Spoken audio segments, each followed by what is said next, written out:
Hello everyone, welcome back to the Pikmin 3 commentary. In this part, we're not saving Louis, because fuck him. We're going to be exploring the rest of the Garden of Hope and getting all of the fruit that we missed there. At this point, there really isn't anything stopping you from going back to all the old areas and getting all of the fruits there, which we are going to do. I just finish up the Garden of Hope first, then do the boss. And then we do the rest of the world cleanup now that we have blue Pikmin. That is one thing that I really do like about this game, though, is that there aren't too many fruits that are only accessible with blue Pikmin in the other three areas, sorry. Other than the Garden of Hope, which has a large water area because it's the first area that blues appear in, obviously. So they try to keep back on the backtracking, which I suppose is something that you could dislike about the first two games, is that you have to go back once you get later Pikmin colors in order to get the other things. Well, one thing I'd like to see in a future game is change up the order in which you get the Pikmin, because it kind of always starts with red, yellow, then blue. Yeah. In that order, and then you like sprinkle in a new type or two that you make for the game. But yeah, red is always the first one, and then you get in 2 and 3 you get a new type or two. Then yellow, and then blue. Yes. I think it would be cool to start with yellow or blue instead of just red. You know, I think that would be neat. These kinds of backtracking elements are difficult to balance in a game, and I think I find they work best when, rather than just finding a thing in a previously explored area, you would instead find a path to an entirely new area within that area, rather than that does. Well, they do that to some extent. Like in this case, Louis literally blows open a wall to a half of the area you weren't able to go to before. Yeah. And it's more the snowy area and the tropical area where, it's mostly just one or two things that you couldn't get before without the blue Pikmin. But, I don't, I think it just depends on how you view backtracking in general. Again, this is also only ever for 100%. You never have to go back to an old area in this game if you just want to go through the story, which I think is also a good way to do it. The ending doesn't really change that much if you get 100%. It's just the text crawl. Yeah. I think that there might be a slight difference in the cutscene where they hint as to what is the problem that's causing all of these strange crashes that are causing that keep on happening on this planet. But whatever. I'm pretty sure it's mostly just Olimar being terrible at driving, as we've established. it's because the Galactic Federation's driving tests are very lax. Yeah, pretty much. You know what? Those space pirates, I think, are maybe hiring. Olimar could drive one of those ships, perhaps. Or I mean, they have a better driving record than Olimar does. I mean, not really when you think about it, because we see, 3 or 4 space pirate ships in the Metroid universe. There's the one at the beginning of Metroid Prime, which crashes. There's... the Frigate Orphean. Frigate Orphean, I think... Well, actually, no. It might be... I don't think that was owned by the space... No, it wasn't owned by the Space Pirates. Yeah, it was a Space Pirate vessel, yeah, because they had Ridley on there. Yeah, there's the one in the Super Metroid, which crash-landed onto Zebes. Which also, if you're a Metroid lore nerd, you would think would be the one from Metroid Zero Mission, but it's not for some reason. Mm-hmm. It's like, okay, we're just going to invent a completely different space. We're going to invent a completely new space pirate ship to be on this planet and not be the space pirate ship that's on this planet in a later game. That's ruined and whatever, because... Fuck, I don't know. I'm not... Shut up. Play other M. Yes, sir. Yes, Mr. Some call me Johnny, sir. Okay, so the only good space drivers in Nintendo are Star Fox and most of the F-Zero drivers not named Pico. Ryan, only half of Star Fox is good at driving, though, because I will it's Fox and contest Falco. to go back to Metroid for a second. Not that it's because of good driving or anything that. Remember, Zero Mission the whole stealth section begins because your ship gets shot down. And I'd imagine, besides having good aim, you also need good driving skills to keep up with Samus to even do that. We never hear from the space pirates again, though, so for as far as I know, it could be just a rogue Federation agent. I mean, the TIE fighters also sometimes manage to shoot people down, so they could just be lucky. Perhaps. I'm still surprised that there's never been a space shooting section in a Metroid game yet. I mean, granted, like, I know that Metroid is more about the exploration and whatnot, but I mean, I feel like just as a quick little action set piece, it would have made a lot of sense to have a space shooting They could have section. easily done what Star Fox Adventures did and just have it be like a mini game, but when you discover a new planet or something, Yeah. in like Prime 3 or something. Yeah, Samus's ship is still, to me, one of the most disappointingly underutilized aspects of Metroid Prime 3. Because that was a really, really cool little idea they had where you could use the ship not only as effectively a warp point, but also to like blow stuff up and do some other things. I mean, if it's a mini game that's well integrated rather than just there as a tacked I mean, you on could just- nothing. I mean, Like- you could literally just literally just make it Star Fox and you'll be fine for 5 minutes. Yeah, But that sounds an awful lot like Star Fox yeah, Adventures. that's why. That's what I was saying. It's like you could just do what Well, Star Fox Adventures did, and it'd did be that because Star Fox Adventures was a different game, and they needed to tack on Star Fox to justify turning it into a Star. I know, and Fox. I'm saying you could effectively do that for a Metroid, and it would probably go over fine. As the Kirby suppose. fan of the group, I'm okay with there being a random space shooter section in the last 10 minutes of the game for no reason. I would just like to throw that one out there. I don't think it's as bad for Kirby because Kirby's been doing that since the first game. Yeah, I since think it was there's a because shooter there's- Oh, yeah, section. oh, yeah, The the- Kabula fight Yeah. was a shooter section. Yeah. Like so, that, to me, that's as fundamental as Kirby as like as it goes. So Yeah, I mean, I guess Mario even has a space shooter section in Mario Land. Mario Land. Yeah, for some reason. It's like still really random to me. That Well, there's two. There's a submarine and there's the airplane. So there's oh, two so they're instances technically in the not game. space shooter segments. My apologies. No. I'm talking about like how often it happens. Because Yeah. most of the time we're talking about like one-offs. But no, Mario Land it happens twice. Yeah. And it's a very short game, so I guess like it doesn't seem that bad by comparison. In any case, I want them, if they ever, when they do Prime 4, theoretically sometime this decade, I think that doing... Now I'm eyeing my Twitter feed to see anything immediate. Oh, damn it.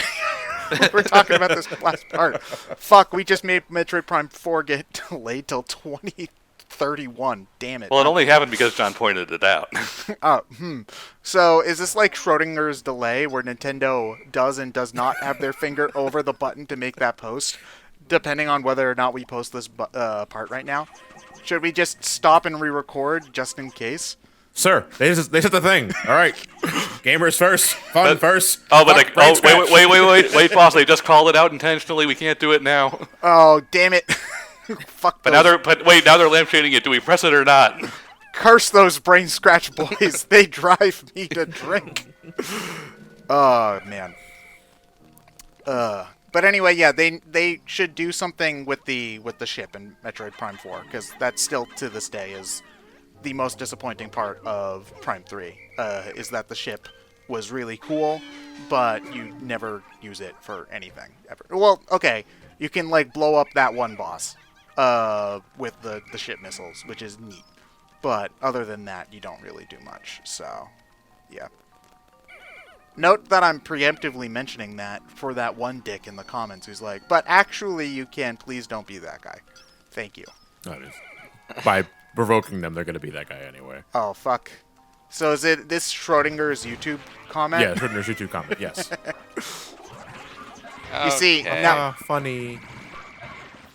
Well, I wanted to go back to something you were talking about earlier about Sure. getting all the fruit. Yeah. And also thinking how it changes the text, I guess the text called by the ending. Yeah. Where do you, when it comes to 100%ing, like having a impact on the ending itself, where do you guys draw the line for that kind of game?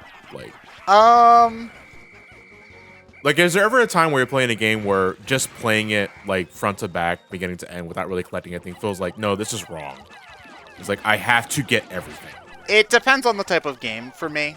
Depends on the type of game and how long it is. Yeah, because this game is, I think, a satisfying length if you don't get all of the fruit. Like, because Pikmin, say it's probably longer than Pikmin 1 for a first playthrough, trying to get all the fruit, under most circumstances. Yeah, the game areas are just bigger. Yeah, they're bigger, there's more puzzles, and on the first time playing, you're going to find some fruit that's not related to the story just through exploring. So it's not like you're going to be bum rushing to every single boss or whatever. You know, you're going to be looking around and finding stuff and collecting it. With that said, for me, most of the time, when it comes to 100% in games, it's about the journey rather than the destination. To an extent, I feel it still needs to have some kind of impact on the ending. Postcard and Sunshine Never Forget. Yeah. I think it also depends on They brought that fucker back for Odyssey. Hey, you get fireworks this time. Totally different. And a postcard. Yeah. Showing the fireworks. Yeah. I think it also, to me, depends on the type of ending you get as well, like how they phrase it. Because in Pikmin 3, just as an example, if you get the bad ending, you still get the ending cutscene's the same. So there's still the same happy music. There's still, Olimar is still saved, you go back and then the text scroll is, and Copeye's okay for a while, but if they don't get their shit together, you might have to do this again, which I think that's good. Yeah, it's a good way to do it because not getting 100% is, the problem is solved, the day is saved, what have you. But the situation could be better. 100% is the situation is better. Yeah. It doesn't immediately rob you of that victory you earned that day. The thing that comes to mind, I think, that you're talking about, John, for me, is the games like from the NES and SNES era that make fun of you if you don't play on hard mode. On hard mode, yeah. Yeah, like where it's just like, oh, you didn't play hard mode. You only get to play levels 1 through 4. Play again if you want to get levels 5, 6, and 7. You are not true ninjas. I never liked that game design. Yeah, no. I mean, it's a different era. I understand that, where they want the kids to keep on playing it over and over and over again, theoretically, so that they either buy it or keep on renting it from the rental store every week. Those arcade design sensibilities. Yeah. But at the same time, it also takes out the good feeling you get when you win if the game says, but this isn't the real ending, go get the real ending. And also, it's especially bad, I think, in the situations where they lock off half of the game after you get to that point and it says play on hard. Because for many of those games, easy mode is still pretty hard, especially for people like me who aren't amazing at action type games of that sort. So if it's like I can barely get to level 4 on easy, how the fuck are you expecting me to get past it on hard? Well, you gotta get good. Yeah, but I don't want to spend the next 3 weeks playing nothing but levels 1 through 3 on hard mode. Well, we have a product for you, Ted. It's called a Game Genie. Oh boy! Man, I can't wait to memorize 16-digit long codes that I'm For my first wish, I wish for a better game. Oh, man. I wish for my buddy. You know what the back. best part of Game Genie was? Those codes that didn't quite work and caused the game to glitch out. Oh, yeah. Because Game Genie doesn't, give you, it's not something built into the game, so it's going into the data of the game and changing shit, which is going to cause problems. It's not necessarily Game Genie, but I remember when I first got my Game Shark for the PlayStation 1, and I went a little code happy for Final Fantasy VII. And the thing, we talked about this earlier, but the thing about Final Fantasy VII's music is that it was sequenced within the PS1's the system itself. So I don't know what I did, but a certain string of codes made the music horribly warped and distorted. You would think my copy was possessed. Every time you turned it on, not even. The entire soundtrack itself was warped. Fuck. It was everything. It was like you remember One Wing Angel in G minor.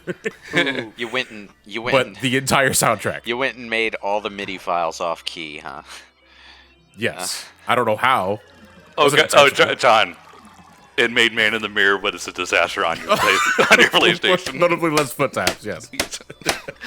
Oh man, I remember we had one of those for GameCube, and for Pokemon Coliseum, which is a bullshit game for the record.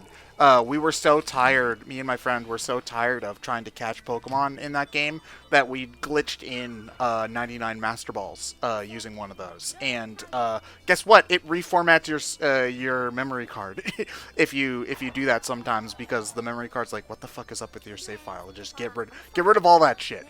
And so my friend had to unlock every single character in Smash Brothers Melee again after All that. over She again. was not happy with me because I was the one who was like, Well, to be fair, you didn't know that would happen. yeah, I know, but it's still like we didn't. It was back during the days where internet guides just weren't very good, and so we didn't really know how to get certain characters easily. Like I think.